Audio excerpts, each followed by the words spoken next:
Tere tulemast siis jälle siia meie nohikute õhtule. Täna on meil teine nohikute õhtu. Ma küll ei näe midagi siin saali, aga mulle tundub, et siin on palju nohikud kohal, mis on väga hea. Täna alustame sellise väga põneva ja esinejaga jälle taaskord, kes ilmselt teab Anton Hansen Tammsaarest palju rohkem kui Anton Hansen Tammsaare ise, mis teebki ta väga põnevaks. Et ma kutsun lavale siia Maarja Vaino, kes on Tallinna Kirjanduskeskuse direktor.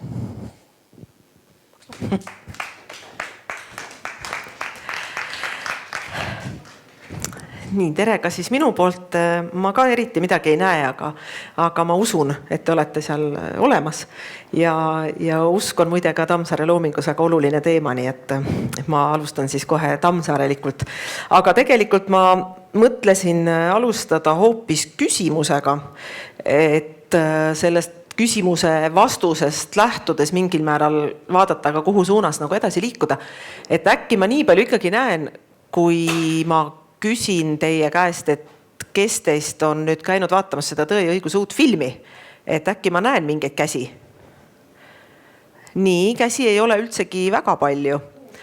Jah, ja küsin siis veel juurde ka sellist asja, et kas enne või pärast filmi vaatamist või täiesti filmist sõltumatult, kes on lugenud Tammsaaret?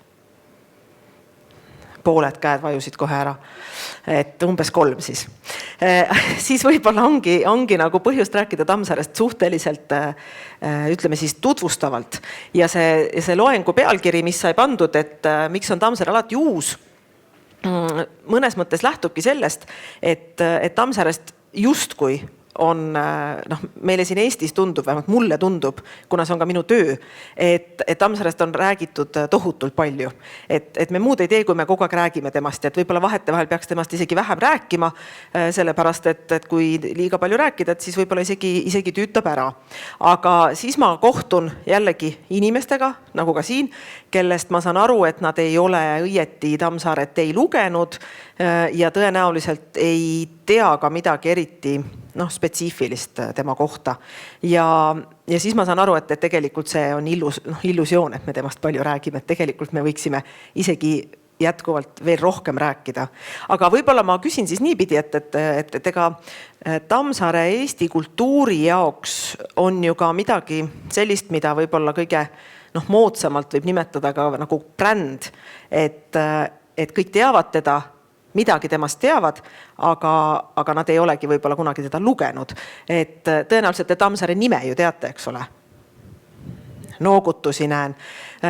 Ja küsin siis ka nagu võib-olla sellise asja, et kui ma ütleksin, et öelge üks asi Tammsaare kohta, et tuleb keegi teile tänaval vastu, paneb, ma ei tea, relva teile nagu meele kohale, ütleb, et üks asi Tammsaare kohta kohe.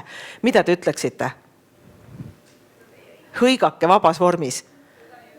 No tõde ja õigus, osad pääsesid, aga osad ei olnud midagi.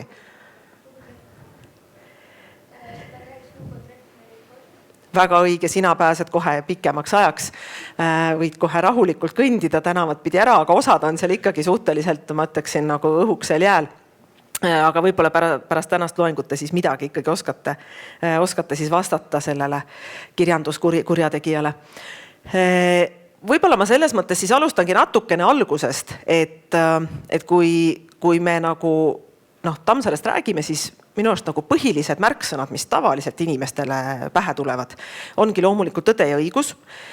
Siis tuleb inimestele, vähemalt mingi põlvkonna inimestele silme ette 18 köidet, musta ümbrispaberiga raamatut, mille peal on Tammsaare portreepilt ja mille taha siis on kirjutatud Tammsaare ja siis all on numbrid 1-18. Need on tema kogutud teosed, mis nõukogude ajal olid absoluutselt kõikide eestlaste kodus ja see on nagu selline lapsepõlve mälestus mingi põlvkonna, ma ütleksin, vähemalt 70. aastate laste, kui need ilmuma hakkasid, need teosed, nende nagu sellisel võrkkestal, silmavõrkkestal on kõigil see kogutud teoste 18 köidet tulemas. Tänapäeval on nad juba välja viidud väga paljuski, sellepärast et uuesti on välja antud Tammsaaret päris palju ja teiseks vahepeal läksid raamatud ka interjööris nagu moest välja, et siis nagu inimesed viisid tohutul hulgal oma raamatuid hoiuraamatu kokku. Aga nüüd nad on õnneks hakanud tagasi tulema jälle raamatud interjööri ja inimesed ostavad neid jälle ja siinkohal on loomulikult alati paslik ka meenutada seda, et kuigi ennekõike võiksid kõik inimesed lugeda Tammsaaret, siis üleüldiselt lugemine on väga oluline ja kasulik, eriti tänapäeva maailmas, kus just nimelt nagu lugemisega ja eriti nagu sellise klassikalise kirjandusteose, hea kirjandusteose lugemisega kaasnevad positiivsed omadused nagu keskendumisvõime ja seoste loomise võime ja süvenemisvõime, empaatiavõime, kui sa tegelastele kaasa elad. Et see kõik on ülioluline. Esiteks sellepärast, et olla ise nagu parem inimene ja vaimselt areneda, aga teiseks ka sellepärast, et lugemine arendab ka olulisel määral loovust ja loovus on miski, mis läheb aina rohkem hinda, sellepärast, et mitteloovaid asju hakkab aina rohkem tõenäoliselt meie eest tegema tehisintellekt. Ja loovus on see, mida ta esialgu siis ei suuda kuidagi viisi asendada. Ja võib-olla üks nagu aspekt, kui Tammsaarest rääkida, ongi see, et kui tänapäeval tõesti räägitakse hästi palju tehisintellektist ja hästi palju arutletakse ka selle üle, mis on siis üldse see inimese päris osa, kui tehisintellekt teeb nii paljusid asju inimesest paremini ja kui teisest küljest on avastatud ka loomade kohta nii palju uut, et võib öelda, et ka loomadel on tegelikult palju omadusi ja võimeid, mida vanasti ei arvatud neil olevat, et kuhu see inimene üldse paigutub kõiges selles. Ja Tammsaaret huvitas ka läbi tema elu ja läbi tema loomingu põhiliselt teda huvitaski see, et mis teeb siis inimesest inimese ja miks üldse peaks selle inimesega tegelema ja miks seda inimest peaks üldse armastama, kui see inimene on ka sageli nii ebatäiuslik ja tihti ka ebameeldiv. Ja sinna juurde käis Tammsaare sellises, kuidas öelda, inimese uurimuses alati ka see, et ta kuidagi oli väga juba tol ajal, juba 1915. aastal kirjutas Tammsaare näiteks ühe artikli sellest, kus ta ütles, et inimene ei tohi nagu muutuda masinaks, et inimene ei tohi masinate maailmale kuidagi alistuda. Et juba talle üle 100 aasta tagasi tundus, et inimkond juba liiga tehnologiseerub, et inimene hakkab nagu endale võtma omaks mingisuguseidki masina omadusi. Et ma arvan, et meie tänapäevases kõnepruugis on ka tohutult palju selliseid väljendeid, kus me tegelikult enda funktsioneerimist võrdleme nagu masinaga, näiteks, et mul jooksis juhe kokku või et ma nagu olen läbi põlenud või et need on ju tegelikult miski, mis iseloomustab nagu masinat, aga inimene ju tegelikult ikkagi ei ole masin ja Tammsaare kirjutas mitte oma loomingus, ilukirjanduslikus loomingus, aga oma publitsistikas, oma artiklites, mida ta avaldas elu jooksul üle 300, kirjutas ta päris palju sellest, et inimkonna üks suurimaid ohte, tuleviku ohte on see, et maailm tehnologiseerub nii ära, et inimene hakkab kuidagi viisi iseennast oma elu kohandama masinate elu järgi. Ja et ühel hetkel ongi nii, et me mitte ei mõtle, mida meie tahame, vaid me sisuliselt lepime sellega, mis masinale on mugavam, ütleme nii. Ja selles mõttes ta ikkagi, sellest on hästi ka näha, et ta oli väga läbinägelik ja tema läbinägelikkus seisnes muidugi ka selles, et nähes mõnes mõttes sellist nagu ühiskonna arengut, viitas ta kogu aeg ka sellele, et vaatamata sellele, et kogu maailm nagu justkui kogu aeg muutub ja meile tundub ju ka, et just praegu meie ajal muutub maailm kõige rohkem, siis inimloomus kui selline ei ole selle aja jooksul tegelikult eriti palju muutunud. Et kui ta loeb, ta oli tohutu suure lugemusega, ta luges 6 erinevas keeles. Kas te oskate pakkuda, mis keeled need võiksid olla? Eesti keelt ei loe? Kätt ei pea tõstma, õigake lihtsalt. Saksa keel, inglise keel, vene keel, prantsuse keel, rootsi keel, soome keel, väga hea, 6 keelt. Kõikides nendes keeltes ta luges nii ilukirjandust kui ka kõikvõimalikku muud, filosoofiat, sotsiaalteadusi, psühholoogiat, ühesõnaga kõik võimalikke asju.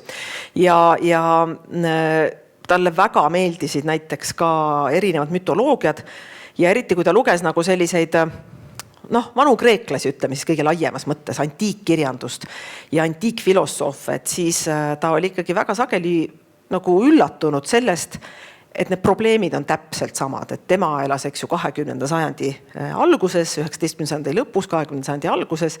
Meie elame praegu 21. sajandi alguses, varsti juba keskpaigas ja mõnes mõttes need inimese põhiprobleemid on ikka kogu aeg samad.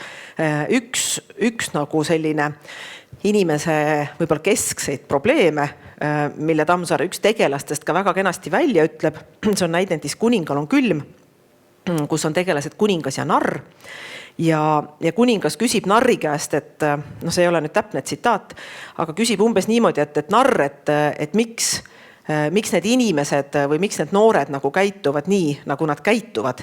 Ja narr vastab talle, et see tuleb sellest, et nad on kõigepealt noored ja alles siis saavad vanaks. Ehk siis tegelikult nagu selle narri mõte või see sõnum, mida ta ütles, oli see, et mõnes mõttes algab maailm iga inimesega uuesti, sellepärast, et see inimene, kes sünnib ja elab, elab esimest korda ja tema elab ka esimest korda üle kõik need erinevad maailma osised, ennekõike igasugusedki emotsionaalsed armumised, vihkamised, reetmised, sõprused, kõik see, millest tegelikult inimsuhted koosnevad, aga teiseks ka kõik muu, mis maailma puutub, kõik see, mida inimene maailmas suudab kontrollida, mida ta ei suuda kontrollida ja kuigi sul on olemas see nii-öelda eelnevate põlvkondade õpetus või kogemus, siis üks sellest kogemusest on see, et keegi ei õpi teiste vigadest, et tegelikult ikkagi kõik tahavad selle omal nahal välja või ära proovida. Nii et see oli siis üks, milleni Tammsaare oma mõtisklustes tegelikult jõudis ja see on ka see, millega mõnes mõttes tema looming hästi palju tegeleb, et kui te võtate tema kõige kuulsamad tegelaskujud Andres ja Pearu, siis need Andres ja Pearu mõnes mõttes esindavadki kõige laiemas mõttes mingisugustki mingeid inimlikke omadusi või mingisuguseidki alginimesi, kes esindavad kõiki neid probleeme, mis inimestel nagu inimsuhetes nagu ette tulevad ja kuidas need inimesed on ikkagi nagu võimetud neid lahendama, isegi kui tundub, et seda oleks nagu lihtne teha. Et see inimloomuse keerukus oli üks asi, mis Tammsaaret nagu tohutult huvitas, et tal on näiteks Tõe ja õiguse 3. osas selline tegelane nagu härra Põstrõi, kes on terve oma elu hästi korralikult elanud ja ongi selline inimene, kes on alati kõike justkui õigesti teinud. Ja see härra Põstrõi satub 1905. aastal, kui on revolutsioon, kui tehase töölised on hakanud tsaari võimu vastu, Eesti kuulus tol ajal Vene tsaaririigi alla, et kui töölised on hakanud nagu tsaaririigi vastu mässama, siis see härra Põstrõi on sellest kuidagi täiesti rabatud ja ütleb, et aga miks nüüd? Miks just praegu? Ega neil ei ole sel aastal halvem kui möödunud aastal. Ega neil ei ole ka järgmisel aastal halvem kui sel aastal. Et miks nad just nüüd mässama hakkasid? Ja toob nagu sellise võrdluse, et inimene on nagu piimakatel, et kellel on vaikne tuli all, et tal kogu aeg on see tuli all, mitte midagi ei juhtu. Ma ei tea, kas teie olete kunagi valvanud nagu pliidi ääres seda piima ja siis, kui sa selja pöörad, siis ta keeb üle, eks ole. Et sa ei suuda seda hetke ette ennustada. Sulle tundub, et seisan, ootan, midagi ei juhtu, korraks võtan see teise asja, just siis ta keeb üle. Ja sellele härra Põstrile tundus, et inimene ongi samasugune ette ennustamatu kui piimakatel, et sa ei tea kunagi, millisel hetkel ta üle keeb.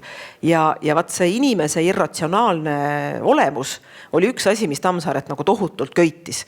Et see tuleb välja suuremas osas tema loomingus, seda nii erineva õhustiku näol, mida ta loob ja seda loomulikult ka nende tegelaste näol, kelle ta on loonud. Ja eriti hästi tuleb ta välja ühe tema peategelase Vargamäe Indreku näol, kes peabki siis nagu seal Tõe ja õiguse 5. osas mõnes mõttes kogu aeg kogema seda, kuidas inimene ja maailm ei allu nagu mõistusele. et ta on kogu aeg mitte mõistuspärane. Et Indrek nagu on ka siuke hästi mõistuse inimene ja ta tahaks nagu kõigest aru saada, omamoodi ka kõike kontrollida, et ta on mõnes mõttes oma isa moodi, Vargamäe Andrese moodi, kes läheb Vargamäele ja mõtleb, et nüüd ma teen nii, ma teen selle, ma korraldan asjad nii ja tulemus on selline. Ja Andrese see frustratsioon saab ju alguse sellest, et asjad ei lähe üldse nii, nagu tema on plaaninud. Et kõik on nagu justkui tema vastu, temale hakkab tunduma, et kõik on tema vastu, tegelikult see on lihtsalt elu. Et ilm ei ole selline, nagu sina tahad ja naabrimees ei ole selline, nagu sina tahad. Ja see nagu inimese jõuetus nende asjade suhtes, mida ta ei saa muuta ja mida ta ei saa kontrollida, tekitab selles Vargamäe Andreses tohutut frustratsiooni, et see tõeõiguse esimene osa on Tammsaare enda poolt mõtteliselt alapealkirjastatud kui inimese võitlus maaga ja selle maa all loomulikult peab Tammsaare silmas Vargamäed ja see Vargamäe ongi seal esimeses osas nagu üks kõige olulisemaid tegelasi, et hea küll, et tegelaspaarina on kõige olulisemad Andres ja Pearu, aga tegelas nagu kuidas öelda, sellise hõlmava tegelasena on mõnes mõttes kõige olulisem just see Vargamäe, kes kehastab Andrese jaoks samal ajal midagi, mida ta justkui teenib, sest et seal romaani alguses, kui Andres nagu sinna läheb ja on hästi tööindu täis ja tahab seal kõike muuta, siis ta ise võrdleb Vargamäed nagu Jumalaga, et talle tundub, et kui ta Vargamäest hoolitseb, et siis ta viib nagu anda meid Jumalale. Aga samal ajal talle tundub, et Vargamäe ei vasta talle samaga, et tema on justkui enda poolt kõik andnud, aga Vargamäe käitub ikka halvasti, et Vargamäe ei tee üldse seda, mida Andres tahab.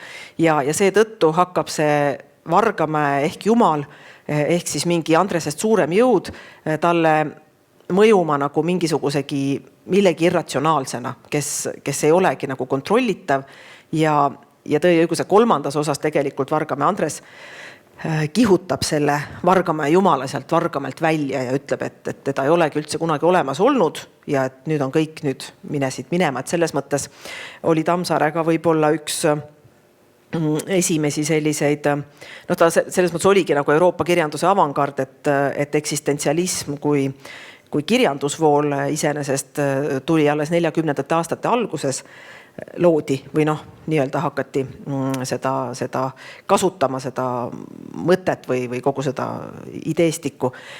Aga Tammsaarel see idee kui selline, see niisugune inimese mäss Jumalale öelda, et teda ei olegi olemas, et olengi ainult mina inimene. See oli juba tegelikult üsna eksistentsialistlik iseenesest. Aga sellel ma nüüd praegu pikemalt ei hakka siin peatuma, mis on eksistentsialism ja nii edasi. Et ma tegelikult tahtsin nagu jõuda selleni, et Tammsaare inimene võitlebki iseenesest nagu kogu aeg millegi endast nagu suuremaga ja see võitlus mõnes mõttes on nagu hästi lootusetu ja Tammsaare loomingus on hästi palju ka seda, et jääb nagu mulje, nagu tema tegelaste saatus oleks juba ammu ette määratud, et need tegelased nagu teevad midagi, aga sellel ei ole mitte mingit tähtsust, mida nad teevad, sellepärast, et nii läheb teisiti. Et selleks on tal jällegi üks tegelaskuju selle hästi sõnastanud. Kõrbo ja peremehes on tal selline tegelane nagu Katku Villu ja see Katku Villu vastab ühe teise tegelase küsimusele, et kas te nagu ei suuda siis sellest oma saatusest pääseda. Vastab, et ei, et ma ei ole osanud oma saatusest mitte pääseda, et tema tegelastele sageli ongi omane selline saatusest mitte pääsemine. Ja seetõttu on muidugi väga huvitav küsimus, millega Tammsaare jällegi oma loomingus hästi palju tegeleb, millega ta ei tegele otseselt, vaid loomulikult kõik võimalike sündmuste kaudu nagu kaudselt. Aga üks nendest küsimustest ongi see, et kas ja kui palju üldse inimene siis ise otsustab, et kui inimene justkui on selline irratsionaalne, ettearvamatu, et kui palju siis selles ettearvamatusest tegelikult seda ettearvamatust on ja kui palju on tegelikult juba ikkagi ära määratud või kui palju tema sellest muutlikust meelest tegelikult midagi muutub. Ja Tammsaare üks lemmikkirjanikke oli Dostojevski ja Dostojevski tegeleb samuti paljugi sellise nii-öelda vaba tahte küsimusega ja selle vaba tahte küsimus laias laastus ongi see, et kas inimesel on vaba tahe, et kas ta otsustab asju ise ja Tammsaare on siis nagu ka Dostojevski tegelikult jõudnud selle mõtteni, et on küll ja et peab olema, sest kui inimene nagu muutuks täielikult selliseks saatuse usku fatalistiks, siis ta muutuks ka ühtasi kohe täiesti amoraalseks, et ta ei vastutaks enam millegi eest, et siis võiks lähed lihtsalt mööda tänavat, lööd kellegi maha ja ütled, et eks oligi ette määratud, ega mina selle eest ei vastuta, see pidigi nii minema. Ja siis nagu saaks lõpuks kõiki asju nagu niimoodi nagu vabandada ja seetõttu tundus Tammsaarele, Dostojevskile, tegelikult veel tervele hulgale filosoofidele ja teistelegi, et inimene ikkagi on olend, kellel on see vaba tahe, kes vastutab oma otsuste eest ja kes seetõttu isegi, kui tema vastas on nagu mingisugunegi jõud, mis on temast suurem, peab ikkagi jääma nagu enda juurde või nagu ühesõnaga enda nende mõtete ja tegude eest vastutama. Ja võib-olla siin taustal on osalt ka see, et Tammsaare ülikoolis õppis tegelikult üldsegi mitte kirjandust ega ka mitte keeli, vaid kas keegi teab, mida ta õppis ülikoolis? Ei õppinud meditsiini. Õppis õigusteadust, õppis juurat ja jõudis seda õppida 4 aastat, enne kui tal avastati väga tõsine terviseprobleem, avastati tiisikus. Ja tiisikus tol ajal oli üldiselt haigus, mis lõppes surmaga. Selles mõttes, et tol ajal ei olnud veel, aasta oli siis 1911, kui Tammsaarel see avastati, siis ei olnud veel leiutatud antibiootikume ega ühesõnaga midagi, millest saaks nagu neid toota. See minu teada, võib-olla ma nüüd eksin, sest ka mina ei ole meditsiini ajalugu otseselt õppinud, aga minu teada tuli see alles esimese maailmasõja ajal umbes, kui hakati seda vähemalt kasutama või isegi pärast seda. Nii et tol ajal praktiliselt puudusid ravimid, millega seda tiisikust ehk tuberkuloosi ravida. See on nagu tõsine kopsuhaigus ja suurem osa inimesi surid sellesse ära. Ja ka Tammsaarel öeldi, et aastal 1911, kui ta sündis 1878, oli ta, oskaks nüüd arvutada nii hästi, oli ta umbes 30 aastane. Ja noorele mehele, teie olete küll veel nooremad ja võib-olla 30-aastane inimene tundub teile juba täitsa vana, aga tegelikult on 30-aastane inimene täiesti noor inimene ja ma arvan, et keegi ei tahaks surra 30-aastaselt. Ja Tammsaare ka ei tahtnud surra 30-aastaselt ja ta hakkas ikkagi otsima võimalusi, kuidas ta saaks ikkagi ellu jääda. Ja läbi häda õnnestus tal siis laenata raha ja sõita Kaukaasiasse, kus ta kõige kauem viibis siis sellises kohas nagu Sotši linnas. Nii et kui keegi on kunagi käinud hiljutistel aastatel näiteks Sotši olümpiakülas, siis seal selle uue küla keskel, kuskil vahel on säilinud üks väike valge majakene, mis on siis Tammsaare muuseum. Ja see maja on siis see, kus Tammsaare viibis aastatel 2009. Ta tegelikult viibis seal, ta ei viibinudki.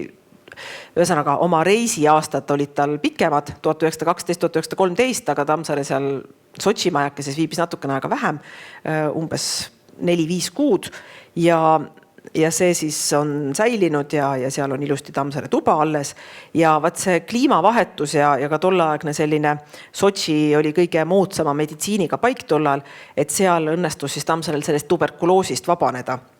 Aga loomulikult ei õnnestunud tal pärast seda enam oma lõpueksamid ära teha. Nii et ta tõesti 4 aastat õppis ülikoolis, tegi endale kõik juura asjad selgeks, aga viimased eksamid, riigieksamid jäid tal sooritamata, nii et ametlikult ta ühtegi ülikooli diplomit ei saanud ja ametlikult juristina ka ei töötanud, kuigi juriidilist nõu vahetevahel nagu sõpradele andis. Ja kui Tammsaare tuli sealt Sotšist tagasi, siis tegelikult vähem kui aasta pärast avastati tal teine väga tõsine haigus, mis oli 12 sõrmiku haavand. Ja selle kohta on Tammsaare ise öelnud siis ühele Soome ajakirjanikule, kes küsis tema käest siis, kui Tammsaare oli juba kuulus kirjanik, et millised on teie elu kõige meeldejäävamad hetked. Ja sellele vastas Tammsaare siis nii, et neid meeldejäävaid hetki väga palju ei ole, aga 2 tükki tulevad küll meelde, et üks on siis, kui ma läksin oma ema matustele kodutallu ja nägin oma ema surnu kirstus, et see oli ikkagi väga, väga suur šokk talle. Ja teine oli siis, kui enne seda 12 sõrmiku haavandi lõikust ütles kirurg talle, et ta prognoosib selle lõikuse õnnestumiseks umbes 2%. Ehk siis nagu sisuliselt teist korda väga lühikese aja jooksul Tammsaarele öeldi, et ta tõenäoliselt sureb ära.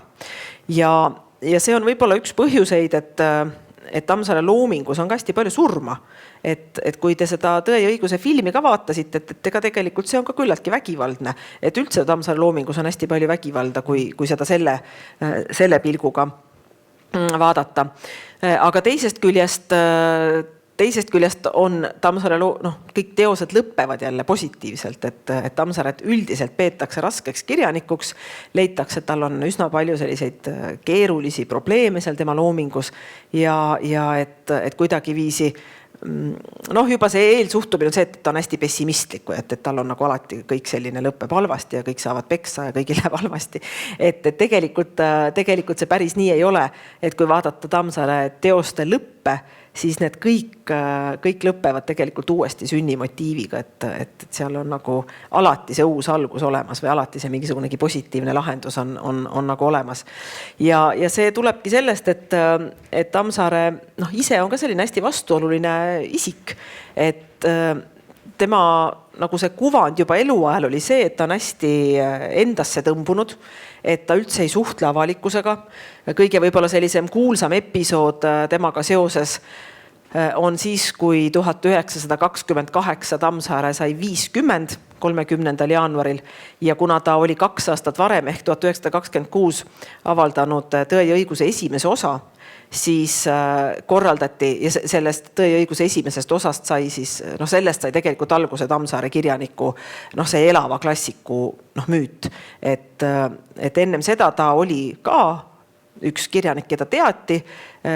1922 oli ilmunud ka Kõrbo ja peremees, mida peeti juba väga silmapaistvaks romaaniks Eesti kirjanduses. Romaaniks, mille sarnast ei olnud siiamaani veel keegi kirjutanud, aga ta ei olnud ikkagi Tõde ja õigus. Et see Tõe ja õiguse esimene osa oli ikkagi miski, mis Eesti rahvale läks nagu kohutavalt korda. Et seda hakati kohe lugema, raamatud olid kallid, seda hakati palju ostma ja juba samal aastal läksid sama aasta lõpus, 27. aasta alguses, läksid inimesed juba sinna tema kodutallu otsima seda nii-öelda vargama.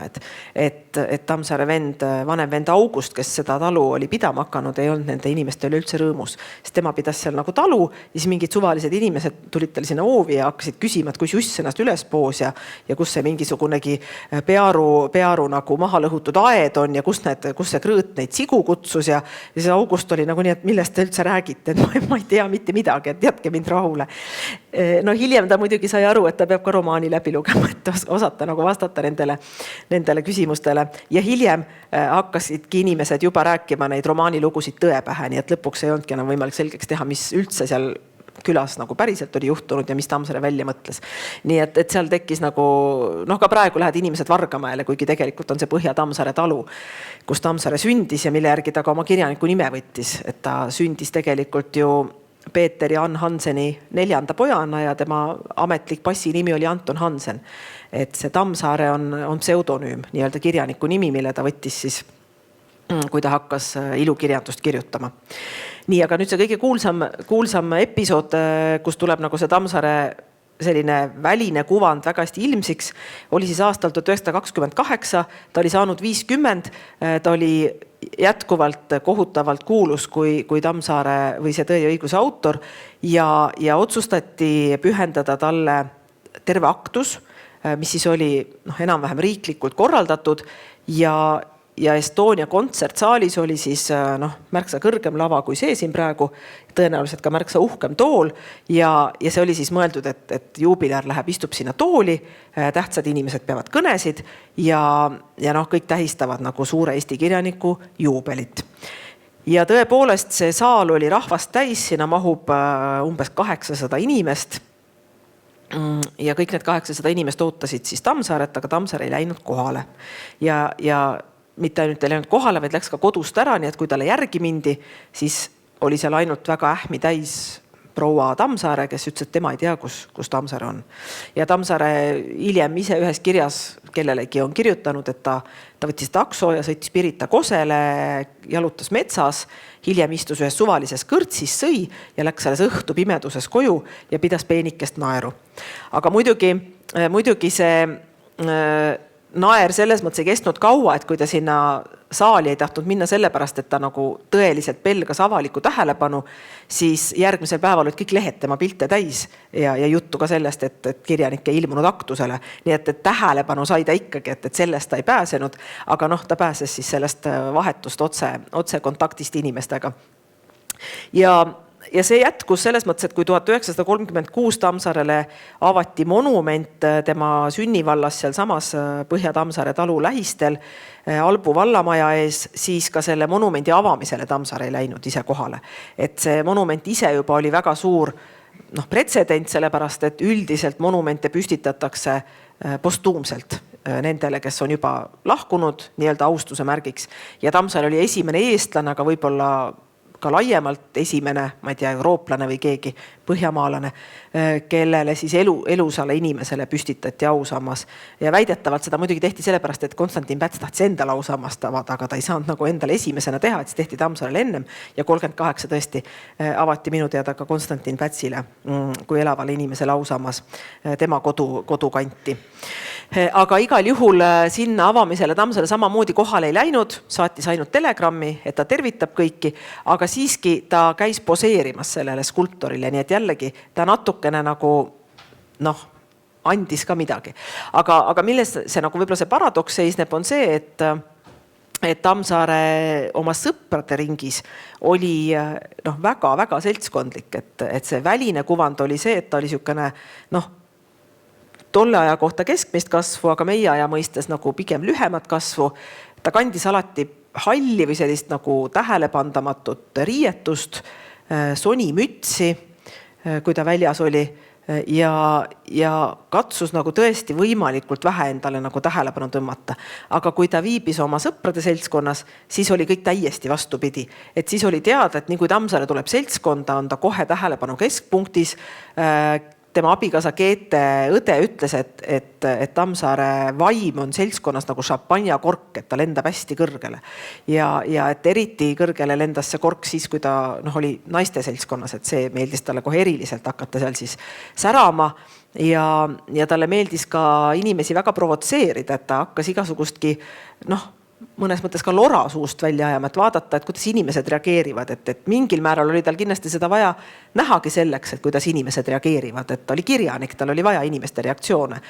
Aga teisest küljest ma arvan, et see oli osa tema niisugusest viisist ikkagi just seda inimloomust uurida, et ta oli mõnes mõttes kirjanik ka sellepärast, et ta tõesti huvitas nagu see inimene kui niisugune, et see võib-olla mõjub hästi, kõlab hästi üldiselt kuidagi, et see ei tähenda nagu midagi, sest et me kõik oleme inimesed ja me mõtleme, mis selles siis nii erilist on. Aga jah, et kui sellesse hakata nagu väga süvenema ja hakata ka nagu ise enda käitumist vahel analüüsima, et siis nagu saab aru küll, et selles on nagu väga seletamatuid aspekte. Et ma arvan, et te kõik olete mõelnud, et kuidas see inimene niimoodi käitub või mis tal viga on, et miks ta nii teeb või naa teeb. Et see on see sama inimese huvi tegelikult või see üllatus inimese üle, et miks ta on selline, nagu ta on. Miks ta ei ole normaalne nagu mina. Et ma arvan, et kõik inimesed elavad selle tundega. Nii et see on võib-olla see nii-öelda alg küsimus ka Tammsaarel olnud. Ja teine asi võib-olla oligi see, et oma nagu sõprade seltskonnas ta saigi nagu välja elada nagu selliseid mõtteid, mida ta alati ei saanud oma raamatutesse panna, sellepärast, et ilukirjandus seab ikkagi oma raamid, et ta mõnes mõttes võimaldab kirjutajale väga palju, aga teisest küljest ta ikkagi kõike sa ei saa panna, et Tammsaarele niikuinii heideti ette seda, et tema tegelased kipuvad nagu liiga palju targutama. Ja näiteks Elu ja armastuse romaanis on selline tegelane nagu Rudolf, et need Rudolfi monoloogid vahepeal lähevad tõesti nagu ikkagi väga pikaks, et neid võiks nagu kärpida natukene ja need on just sellistel ühiskondlikel teemadel.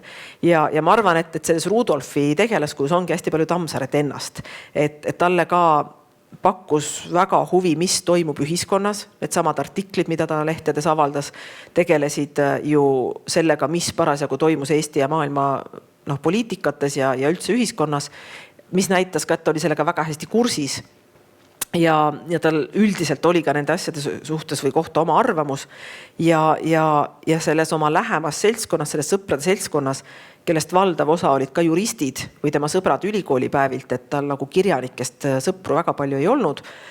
Eriti vist ei olnudki ühtegi peale Bernard Linde lähematest sõpradest ja Aleksander Sibula, kes ei olnud otseselt kirjanik, aga oli Keskraamatukogu direktor, et nemad olid võib-olla kirjandusmaailmaga seotud. Aga üldiselt suurem osa sõppur olid tal kõik nagu teistest valdkondadest ja nendega ta sai siis nagu mõnes mõttes oma sellised ühiskondlikud seisukohad välja elada ja väga tulised vaidlused käisid alati või arutelud käisid alati poliitika üle täpselt nagu tänapäeval ja seal oli Tammsaare nagu hoopis teine mees kui see, keda siis nagu avalikkuses tunti, et see selline tagasihoidliku näoga, üldiselt täielikku sellist tähelepanu vältiv, sest et ega tol ajal olid ju inimesed sama uudishimulikud kui tänapäeval. Ka temal käisid ukse taga ajakirjanikud, kes tahtsid teada, mida ta sööb, mida ta naine seljas kannab, kuidas ta lapsed on kasvatatud, kõike seda, mida me tänapäeval loeme ala Elu24 või mujalt. Et selles mõttes tema uks nagu sellistele asjadele jäi alati suletuks ja tema sõnum oli see, et kui te minu kohta nagu midagi teada tahate, et siis te peate lugema minu loomingut. Nii, ja nüüd ma vaatan õudusega, et ma olen juba nii palju rääkinud ja ei ole nagu üldse jõudnud selleni, millest ma tegelikult tahtsin rääkida. Aga ma siis võib-olla vahepeal lihtsalt küsin, et äkki te tahate midagi küsida või kommenteerida?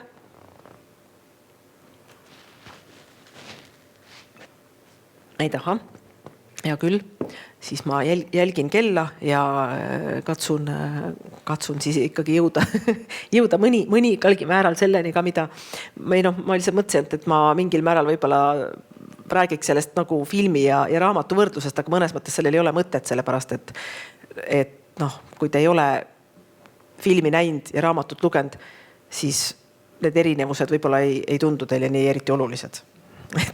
Et võib-olla ma lihtsalt alustan üleskutsega, et vaadake kindlasti filmi, sest et film on tõesti väga hästi tehtud ja Tammsaare uurijana loomulikult mul olid oma hirmud, kui seda filmi tegema hakati, kuigi ka loomulikult see tekitas suurt elevust ja rõõmu. Ja ma arvan, et Tanel Toom on nagu täiesti uskumatu asjaga selles mõttes hakkama saanud, et ta on kõik olulise ära öelnud, ta on jäänud kirjaniku tekstile üldiselt truuks, aga samal ajal ikkagi teinud sellega sellise oma käekirjaga, nii et ma arvan küll, et see on nagu Eesti mängufilmide paremiku hulka kuuluv film täiesti kahtlemata. Aga võib-olla, kui hüpata korraks tagasi veel selle Tammsaare nagu eraelu juurde, siis üks lugu, mida üldiselt suurem osa eestlasi teavad ja ma sellepärast räägin sellega teile ära ja mida tavaliselt tingimata koolis ei õpetata, sest et mõnes mõttes see nagu ei puutu asjasse, aga teisest küljest puutub vägagi asjasse, on lugu sellest, et kuidas Tammsaare kuidas ta üldse kolis siia Tallinnasse ja hakkas kirjutama neid romaane, mida ta hakkas kirjutama, sellepärast, et pärast oma seda maooperatsiooni, mis toimus siis aastal 1914 ja mille järel ta oli ikkagi väga pikalt väga kehvas tervislikus seisundis, sest tõesti, kui kujutleda ette, millised meditsiinivõimalused tol ajal olid, siis näiteks läks Tammsaare millalgi arvas, et on juba piisavalt terve, läks vennale appi heina tõstma ja tõmbas oma õmblused, mis tal seal kõhu peal olid lahti ja siis selleks, et need jälle kinni kasvaksid, hakkas ennast näljutama nii et ta nahk hakkas lotendama tema ümber ja õmblused said nagu rahulikult kokku kasvada, et ei olnud nagu pingul see nahk enam tema ümber. Et noh, niimoodi nagu sellised ravimeetodid olid. Et noh, meil on nagu keeruline ette kujutada tegelikult, mida tol ajal tähendas üks lõikus ja sellest taastumine, aga Tammsaare oli tõesti väga otsusekindel inimene, et kui ta ikkagi midagi pähe võttis, siis ta selle ära tegi ja ta pärast seda lõikust elas oma venna juures Koitjärvel, et ta mõnes mõttes oli see tema elu üks selliseid suuri kriisiaegu, sellepärast et ta ei olnud saanud ju lõpetada oma ülikooli õpinguid. Tema tervis oli nii kehv, et ta ei saanud mõelda kuhugile tööle minekust, üldse mitte millegi tegemisest, et ta oli sisuliselt kodutu, hariduseta, kõrghariduseta, sissetulekuta ja kuidagi viisi ta siis seal venna elutoas elades katsus vaikselt ennast ravida, katsus niimoodi vähesel määral kirjutama ja tõlkima hakata, et ka ise mingisugustki sissetulekut tuua, aga samal ajal oli alanud juba ka Esimene maailmasõda, mis tegi kirjutamise, tõlkimise ja kõige selle ka keeruliseks, sellepärast et kirjastamisturg ju mõnes mõttes kukkus ka kokku ja ajalehtede ilmumine ei olnud nii lihtne ja honoraride väljamaksmine ei olnud nii lihtne. Nii et see oli tal nagu selline väga keeruline aeg ja sinna aega sattus tema elus veel ka üks väga keeruline armastuslugu naaber talutütre Leeni Ploompuuga, kellest hiljem on üsna kindlalt võib öelda saanud Kõrboja Anna prototüüp siis selles romaanis Kõrboja peremees ja see Kõrboja Anna ehk siis Leeni Ploompuu oligi muide see, kes õpetas Tammsaarele soome ja rootsi keele selgeks, et Tammsaare oli ka siuke hästi iseõppija ja siis Leeni aitas tal neid keeli õppida. Ja sellele Leenile siis Tammsaare andis ka kogu aeg nagu mõista, et ta praegu ju Leeniga abielluda ei saa, et tal pole kodu ja tal pole sissetulekut ja kõike seda sama, et ta tervis on kehv. Ja see Leeni ei jäänud ka Tammsaaret ootama, vaid tema oli jälle saanud oma kõrghariduse või ta oli väga haritud naine tolle aja kohta ja tema läks tööle, talle pakuti tööd Soomes ja ta läks Soome ja ka abiellus seal ühe soomlasega. Aga võib-olla nagu nende seda suhet Tammsaarega iseloomustab hästi see, et kui see Leeni tuli esimest korda, kui ta oli kihlunud tagasi Koitjärvele, siis ta peitis oma kihlasõrmus ära, ta ei julgenud Tammsaarele öelda, et ta on tegelikult teise mehega kihlunud, aga varem või hiljem muidugi Tammsaare sai sellest teada.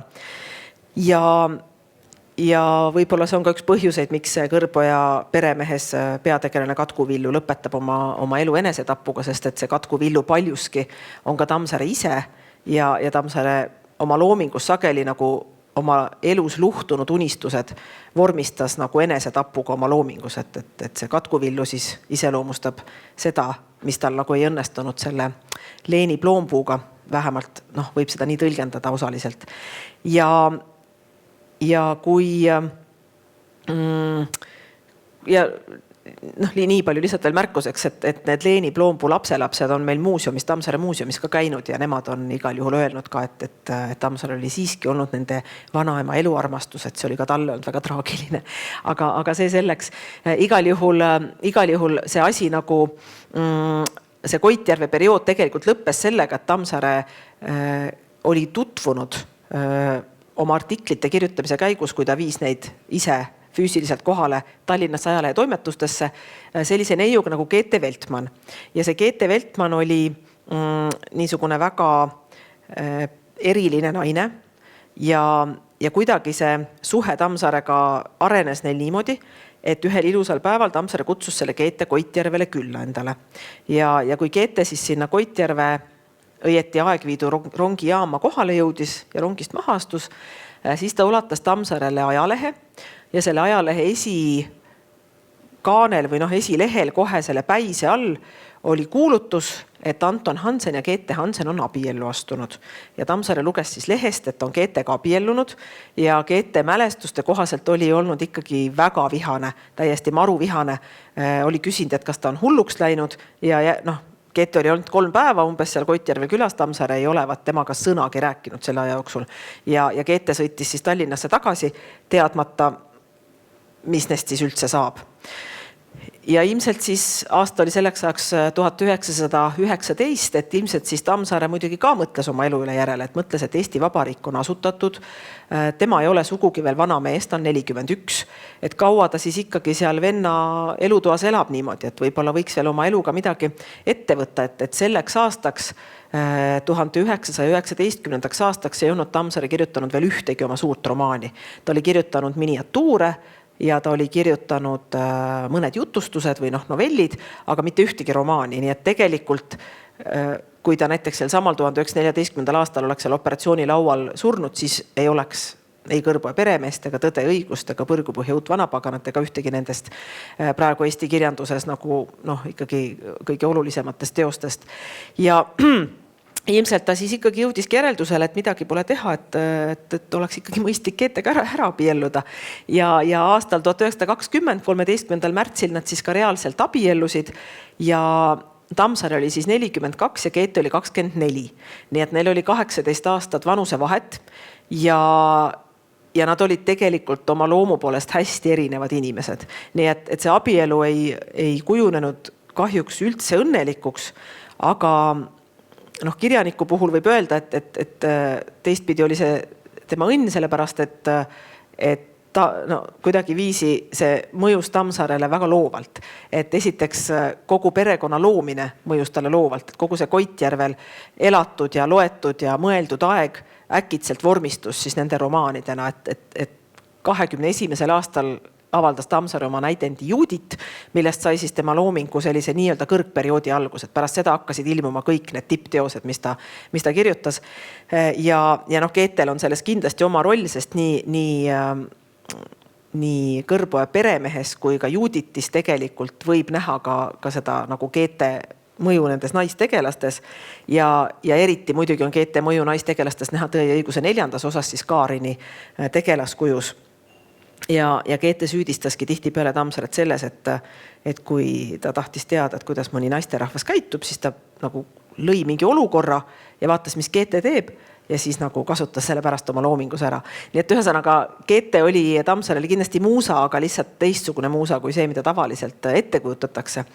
Aga tänu Keetele tegelikult Tammsaare kolis sealt Koitjärvelt ära, ta tuli sealt metsapaost välja, ta lõi perekond tekitas talle kohustuse seda perekonda üleval pidada, ta hakkas tööle ja kuna ta ikkagi ei tahtnud ega võib-olla ka ei saanud minna tööle kuskile nii-öelda kontoritööle, siis ta võttis riski ja hakkas vabakutseliseks kirjanikuks ja osutus siis väga edukaks, sest et 30. aastatel, kui Tammsaare praktiliselt igal aastal avaldas ka uue romaani, on kokku arvutatud, et tema aastapalk ületas nagu ministripalka, et ta oli ikkagi väga edukas kirjanik. Nii et selles mõttes Tammsaare oma elu jooksul sai nii austuse, kui ta sai ka nagu tegelikult elas päris hästi ära, kuigi ta ise muretses nagu hommikust õhtuni kogu aeg raha pärast, sest vabakutselisel inimesel ei ole ju kunagi teada, millal ta saab järgmise raha. Aga tema enda nagu seisukohalt ta kindlasti ei ole see kirjanik, keda oleks alles pärast surma avastatud ja austama hakatud. Ja ma arvan, et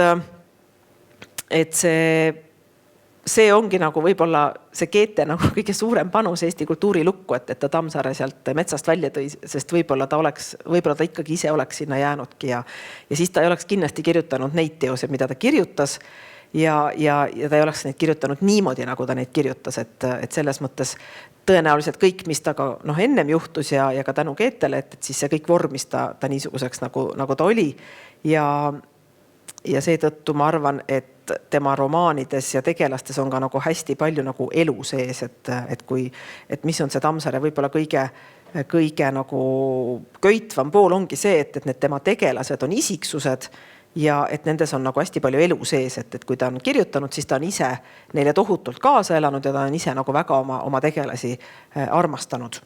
Aga ma arvan, et nüüd ma lõpetan selle jutu, sest ma võiksin rääkida Tammsaarest väga palju. Mulle tundub, et ma praegu ei rääkinud temast veel õieti midagi ja seetõttu ma targu lõpetan, et võib-olla teil on lihtsalt endal veel mingeid küsimusi. Kellelgi on mõni küsimus, siis ma tulen selle mikrofoniga siit üle saali. Tere, mina olen Sirle Stockholmist. Ja meil on Stockholmi Eesti Majas filmiklubi. Kui teil on siin teil on PÖF ja meil on NÖF. Ehk siis teil on Pimedate ööde festival ja meil on Novembri ööde festival. Aga sellest ju ei jätku, siis me vaatame kogu aeg uusi Eesti filme, sest neid on viimasel ajal nii palju ja muidugi see Tammsaare Tõde ja õigus on ju üks nendest. Ja siis me tavaliselt kutsume ju alati selle režissööri sinna kohale arutlema selle filmi üle. Ja sellel korral oligi Tanel Toom oli ise kohal ja siis tuligi selline küsimus, et seal filmis on üks episood, kus Andres peksab Krõõta. Mari, vabandust, mitte Krõõta, ta ei peksnud. Ehk siis selline tänapäeval nagu eriti tundlik valdkond, et kodu lähisuhte vägivald, et me küll ei jõudnud tegelikult selle aruteluga sinna, et mis nagu filmis ja raamatus on erinevad. Aga äkki te oskate nagu midagi sellel teemal öelda, et kuidas see sinna raamatusse võis saada? No raamatus on vägivalda palju rohkem. Et see ei olnud sugugi üks episood, kui Andres Mari peksis, vaid Mari ja ka teised, näiteks Pearu naine, said peksa palju sagedamini ja see lihtsalt oli tol ajal nii, et osalt on isegi öeldud, et Tammsaare oli selles mõttes autor, kes Tammsaare oli tegelikult väga nagu, kuidas öelda, naist armastav autor, et tema meelest naised olid väga huvitavad ja tema loomingus on tegelikult naistel selline nagu kandev roll, et naised on ikkagi need, kes elu edasi viivad ja naised on paljuski nii meestegelaste saatust kui ka palju muud määravad tegelased, et selles mõttes Tammsaare ei ole, Tammsaare tegelikult armastas nagu naisi. Ja ma arvan, et see, et ta nagu seda peksu ka niimoodi kujutas oma romaanides, sest see pole ka, ja küll Tões ja õiguses on seda ikkagi kõige selgemalt, et selle üks põhjus ongi see, et tema meelest seda oli valus vaadata või see ei olnud nagu õige. Ja seal Tõe ja õiguse esimeses osas on tegelikult üks episood, mis on seotud ühe teise episoodiga, mis on välja jäänud ja mis on nagu Tõe ja õiguse 5 osa seisukohalt nagu väga oluline, aga ainult esimese osa seisukohalt ei ole nii oluline ja seetõttu ma saan aru, miks see episood välja jäi. See on üks episood, kus Mari on kartulipõllul ja temaga koos on seal kartulipõllul kartuleid korjamas või midagi tegemas Indrek, tema nagu poeg ja siis Krõõda poeg, see noor Andres, keda sünnitades Krõõt suri. Ja see noor Andres kogu aeg kiusab Indrekut. Et Indrek on siuke äbarik ja see Andres on siuke tugev ja see Indrek käib sellel Andresel kogu aeg närvidel, et nad käivad ka koos karjas ja juba sealt tulevad need vastuolud. Ja see Andres on hakanud jälle Indrekut kiusama ja Indrekut tabab siuke vahkviha ja ta võtab maast kivi ja viskab seda oma venda selle kiviga kõigest jõust, aga pihta saab emale. Ja ema saab nagu hästi haiget. Ja kui mõnda aega hiljem on romaanis ka episood, kus Andres peksab Mari, siis Indrek näeb seda pealt ja läheb ema juurde ja võtab emal nagu jalgadest kinni ja tunneb nagu iga kord, kui ta selle nuudi või millegiga saab, seda võpatust seal jalgadest ja see võpatus nagu jääb Indrekut terveks eluks nagu saatma. Ja ta ise seostab omakorda selle kiviviskamise episoodiga ja ta hakkab ise nagu tundma sellist nagu tohutut süütunnet ja ta hakkab ka nagu seda, kuidas öelda, Indreku tegelaskuju võiks pikalt nagu psühhoanalüüsida, ütleme niimoodi, et Indrekul oli nagu palju probleeme naissuhetes ja selle üks probleem ongi see, et ta kui me oleksime mingi pereteraapia siin praegu, siis me ütleksime, et Indreku probleem naistega suheldes oli see, et lapsena ta ei identifitseerinud ennast oma isaga. Et isa meessugu tähendas tema jaoks midagi kauget ja vägivaldset. Ja selle kivi viskamise episoodis tegelikult, selles episoodis, vägivaldses episoodis Indrek samastab ennast oma isaga, sest talle tundub, et isaga käib kaasas ainult midagi vägivaldset. Ja selles mõttes, minu meelest toob Tammsaare nagu väga hästi lihtsalt esile selle, missugune suhtumine tol ajal oli ja ega see suhtumine ju ka hakkas muutuma, aga ta toobki ju mõnes mõttes esile selle nagu veidra suhtumise, mis meil mõnes mõttes võib-olla on siiamaani, et Andres ju ka, kui Krõõt sureb, mõtleb, et näed, et kui ma ostan endale hobuse, siis ma arvestan tema konti ja arvestan, millist koormat ta jaksab kanda. Aga Krõõda puhul, kes on ju ka nõrga kondiga, ma ei arvestanud sellega, et ma ikkagi lasin tal nagu kanda seda rasket koormat ja ta saab aru tegelikult, et ta nagu on süüdi selles, et Krõõt nagu ära sureb, sest et ta on pannud Krõõdale liiga suure koorma peale. Ja see on see sama mõtlemine, et me nagu tihtipeale mõtleme rohkem tõesti, selle peale, et kuidas mu lemmikloomal ikka kõik hästi oleks, aga me ei mõtle selle peale, et kas mu lastel ka kõik hästi on või kas mu mehel ka kõik hästi on või naisel. Et me nagu selle teise inimesega vahel arvestame palju vähem kui oma selle loomaga. Et ka see oli tegelikult üks, millele Tammsaare nagu tähelepanu juhtis, et see oli üks tema inimarmastuse aspektidest, et sa nagu tegelikult ka näeksid seda teist inimest enda kõrval ja näeksid temas nagu tõesti, et arvestaksid temaga. Ja nagu öeldud, ega Tammsaare ei tegelenud ju kõikide nende teemadega niimoodi, et ta kirjutaks, et nüüd ma kirjutan sellest. Ta kujutas lihtsalt elu ja sellest elukujutusest kõik need asjad koorusid välja ja sellest tuleneb ka see, et miks ta on alati uus, eks ole, sest et kõik need probleemid on jätkuvalt nagu inimeste elus olemas. Et see oli lihtsalt üks nendest probleemidest, mis oli olemas. Siin on üks küsimus veel. Te mainisite, et Tammsaare oli siis Juss, see filmitegelane. Ei. Indrek, pigem Indrek. Tähendab, Tões ja õiguses kindlasti on Indreku tegelaskujus on Tammsaaret kõige rohkem. Siis ei ole mul küsimust. Ja, et ei, Juss on üldiselt, see Jussi lugu on ikkagi välja mõeldud, et sellele nagu nii-öelda protolugu otseselt ei ole. Aga ja Katku Villu kohta mõtlesin, et Katku Villus Kõrboja peremehes on ja Katku Villu tegi ka enesetapu, et tal on neid palju, kes enesetapu tegid.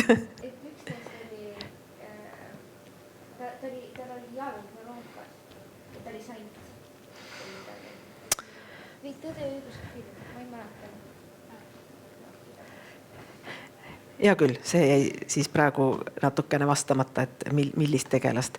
Aga muidu need vigased tegelased on ka Tammsaarele selles mõttes väga terane, et tal on päris palju vigaseid tegelasi ja nendel vigastel tegelastel on tihtipeale selline oma eriroll. Ma küsiksin, et mis teen teile endale kõige rohkem selles Tões ja õiguse filmis sümpatiseeris? No mulle meeldisid väga need valitud näitlejad. Sest et mulle nagu tundub, et kui tegemist on nii ikoonilise teosega, nagu see Tõde ja õigus on, siis inimestel, kui nad loevad, tekib ikkagi vaimusilmas mingi ettekujutus tegelastest ja kuigi Tammsaare väga täpselt üldiselt oma tegelasi ei kirjelda, siis ta ikkagi mingid piirjooned annab ja mingi ettekujutus tekib ja kui siis näitleja, kes valitakse seda tegelast mängima, nagu ei kattu kuidagi selle kollektiivse vaimu silmas oleva tegelasega, et siis on kui suur tõenäosus, et filmi ei võeta omaks. Ja mulle meeldib väga see, et kui nagu hoolikalt on need tegelased valitud ja see on võib-olla kohe esimene asi. Teine asi ongi loomulikult see, et ta on ikkagi raamatutruu, et ta ei ole pakkunud mingit ühte isegi võib-olla sellist niši tõlgendust, vaid ta on ikkagi võtnud selle nagu põhiloo või põhistruktuuri, et kõige olulisemad episoodid on ikkagi sellest romaanist välja korjatud ja väga hästi nagu üheks tervikuks seotud. Kas kellelgi on veel mõni küsimus või mõte?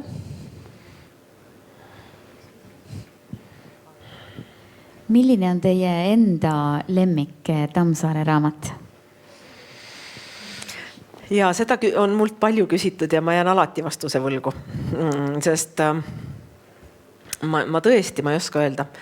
Mulle ikkagi üldiselt Tammsaare romaanid meeldivad kõik, et mul on võimatu öelda, millist ma kõige rohkem ikka jälle loeksin.